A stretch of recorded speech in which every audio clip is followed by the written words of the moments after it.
வணக்கம் நண்பர்களே. நாம் இன்னைக்கு பார்க்க போகிற தகவல், ஒரு நாடாளுமன்ற உறுப்பினருக்கு என்னெல்லாம் சலுகைகள், மாதம் எவ்வளவு சம்பளம் வாங்குறாங்க அப்படின்னு பார்க்க போகிறோம். மக்களவை தேர்தலில் வாக்களிக்க விரும்பும் வேட்பாளரை அறிந்து கொள்வதன் அங்கமாக தேர்வாகும் எம்பிக்கான ஊதியம், சலுகை, இதரப்படிகள் ஆகியவற்றையும் வாக்காளர்கள் அறிந்து கொள்வது நியாயமாகிறது. வாக்காளர்கள் தங்கள் தொகுதியின் தேவைகள், பிரச்சினைகள், நலத்திட்டங்கள் உள்ளிட்டவைக்காக தங்களின் பிரதிநிதியாக ஒருவரை தேர்ந்தெடுத்து மாநிலங்களின் சட்டமன்றமோ தேசத்தின் நாடாளுமன்றத்துக்கோ அனுப்பி வைக்கின்றனர். மக்களுக்காக சேவை செய்யும் நோக்கில் மக்கள் பிரதிநிதிகள் கடமையாற்றினாலும் அதற்காக மக்களின் வரிப்பணத்தில் இருந்து ஊதியம் முதல் சலுகைகள் வரை ஏராளமான ஆதாயங்களை அவர்கள் பெறுகிறார்கள். வாயடைக்க செய்யும் அந்த ஆதாயங்களை மக்களவை உறுப்பினரை பொறுத்து என்னென்ன என்று இங்கே பார்ப்போம். 2018 பட்ஜெட் முதல் எம்பிக்களின் சம்பளம் உள்ளிட்டவை 2 மடங்காக உயர்த்தப்பட்டன. அதுவரை 50,000 அடிப்படை ஊதியமாக பெற்று வந்த எம்பிக்கள் அதன் பிறகு 1,00,000 ஊதியமாக பெற ஆரம்பித்தனர்.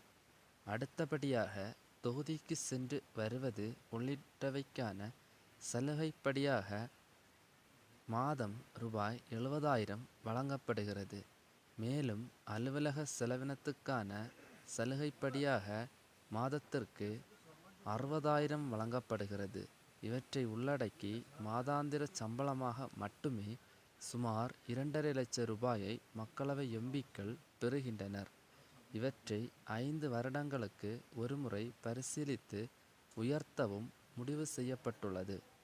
இந்த சம்பளம் தவிர பயணம், உணவு, எழுதுபொருள், வீடு அல்லது அலுவலகத்துக்கான தளவாடங்கள், மின்சாரம், குடிநீர், மருத்துவம், எம்பி மட்டுமின்றி அவரது குடும்பத்தார் மற்றும் உதவியாளருக்கான சலுகைகள் என மக்கள் சேவகர்களுக்கு மேலும் வசதிகள் கிடைக்கும். மக்களவை கூட்டங்களுக்காக தலைநகர் வருகை தரும் எம்பிக்களுக்கு ஜூனியர், சீனியர் என அனுபவத்திற்கு ஏற்ப தங்குமிட வசதிகள் உண்டு. அவற்றுக்கான வாடகை இலவசம். அதற்கான தளவாட பொருட்கள் வாங்கி போட வருடத்திற்கு 1,50,000 லட்சம் ரூபாய் அனுமதிக்கப்படுகிறது. 2 லேண்ட்லைன், 1 மொபைல் என 3 இலவச தொலைபேசி இணைப்புகள் உண்டு. அத்துடன் கட்டற்ற இணைய சேவையும் இலவசம். 4,000 கிலோலிட்டர் தண்ணீர் மற்றும் 50,000 யூனிட் மின்சாரம் இலவசம். கம்ப்யூட்டர், லேப்டாப், பிரிண்டர் என மின்னணு பொருட்கள் வாங்கிக் கொள்வதற்கு வருடத்திற்கு 1,50,000 லட்சம் ரூபாய் பெறலாம். பயணங்கள் மேற்கொள்வதில் சாலை மார்க்கம் எனில் கிலோமீட்டருக்கு ரூபாய் 16 வீதம் என்பதில் தொடங்கி பயண செலவினத்தை பின்னர் ஈடு செய்து கொள்ளலாம்.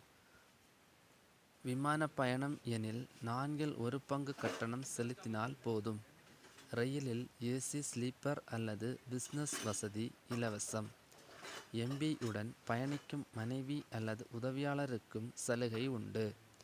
வருடத்திற்கு 34 முறை இந்த பயண சலுகை பாஸ் கிடைக்கும். அவசியம் எனில் அது அடுத்த வருட சலுகையில் இருந்தும் பெற்றுக்கொள்ளலாம். நடப்பு வருடத்தின் மிச்ச சலுகையை அடுத்த வருடத்திற்கு மாற்றிக்கொள்ளலாம். நாடாளுமன்ற கூட்டத்தொடர் நாட்களில் வருகை புரிவோருக்கு தினப்படியாக ரூபாய் 2,000 உண்டு. நாடாளுமன்ற உணவகத்தில் பேரளவுக்கு மட்டுமே விலை இருக்கும். உதாரணத்திற்கு மட்டன் பிரியாணி விலை 30க்கு கிடைக்கும். இது தவிர மருத்துவ படிகள், இலவச அல்லது சலுகையின் கீழான சிகிச்சை மற்றும் அறுவை சிகிச்சை வசதிகள் உண்டு. மக்களவை உறுப்பினராக பணியாற்றி ஓய்வு பெற்றவருக்கும் அவர் பணியாற்றிய ஆண்டுகளின் அடிப்படையில் ஓய்வூதியம் தீர்மானிக்கப்படும். கிட்டத்தட்ட சகலத்திலும் இலவசம் அல்லது சலுகை வசதிகளை 5 ஆண்டு காலத்துக்கு எம்பிக்கள் அனுபவித்து கொள்ளலாம். மேலதிக நியாயமான செலவினங்கள் எழுந்தாலும் அவற்றை குறிப்பிட்டு கிளைம் செய்து கொள்ளவும் முடியும். இவை அனைத்துமே மக்கள் தொண்டாற்றவும், மக்களுக்காக கேள்வி கேட்கவும், நலத்திட்டங்களை கொண்டு சேர்க்கவும் அவருக்கு வழங்கப்படும் மக்கள் வரிப்பணம். எனவே நியாயமாக வாக்களித்து சரியான மக்கள் பிரதிநிதியை தேர்வு செய்வதும் அவர்களிடம் தங்கள் தொகுதிக்கு உரியதை கோரிப் பெறுவதும் வாக்காளர்களின் உரிமையாகிறது. இந்த செய்தியை நான் ஒரு அப்ளிகேஷனில் இருந்து பார்த்து எடுத்தேன். எனக்கு இது ரொம்ப பிடிச்சதுனால தான் இதை நான் வீடியோவாக போடுறேன். இதில் என்னோட கமெண்ட் என்னன்னா, மக்கள் தொண்டு அப்படின்னு சொல்லி பொது தொண்டில் வர ஒரு எம்எல்ஏ எம்பி, இது ஒரு எம்பியோட இது, அவங்களோட சம்பளத்தை பார்த்தீங்கன்னா 2.5 லட்சம் ரூபாய் ஒரு மாதம். கிட்டத்தட்ட அவங்க 5 வருடத்திற்கு மட்டும் 1.5 கோடி ரூபாய் பக்கத்தில் அவங்க செலவு பண்ணுறாங்க ஒரு எம்பிக்கு. இது போக எத்தனையோ சலுகைகள். மக்கள் தொண்டுக்கு எதற்கு இவ்வளவு பைசா? கண்டிப்பாக இது மக்கள்கிட்ட நாம் கொண்டு போய் சேர்க்கணும். எந்த ஒரு அரசாங்கமும் இதை குறைக்கிறது மாதிரி இல்லவே இல்லை. ஒரு நார்மலாக கஷ்டப்பட்டு படித்து எத்தனையோ தேர்வுகளை எழுதி பாஸ் பண்ணி தான் அவங்க வேலையிலேயே சேர்றாங்க. ஆனால் அவங்களுக்கு பென்ஷன் இல்லை, இவங்களுக்கு பென்ஷன், இன்னும் எத்தனையோ சலுகைகள்.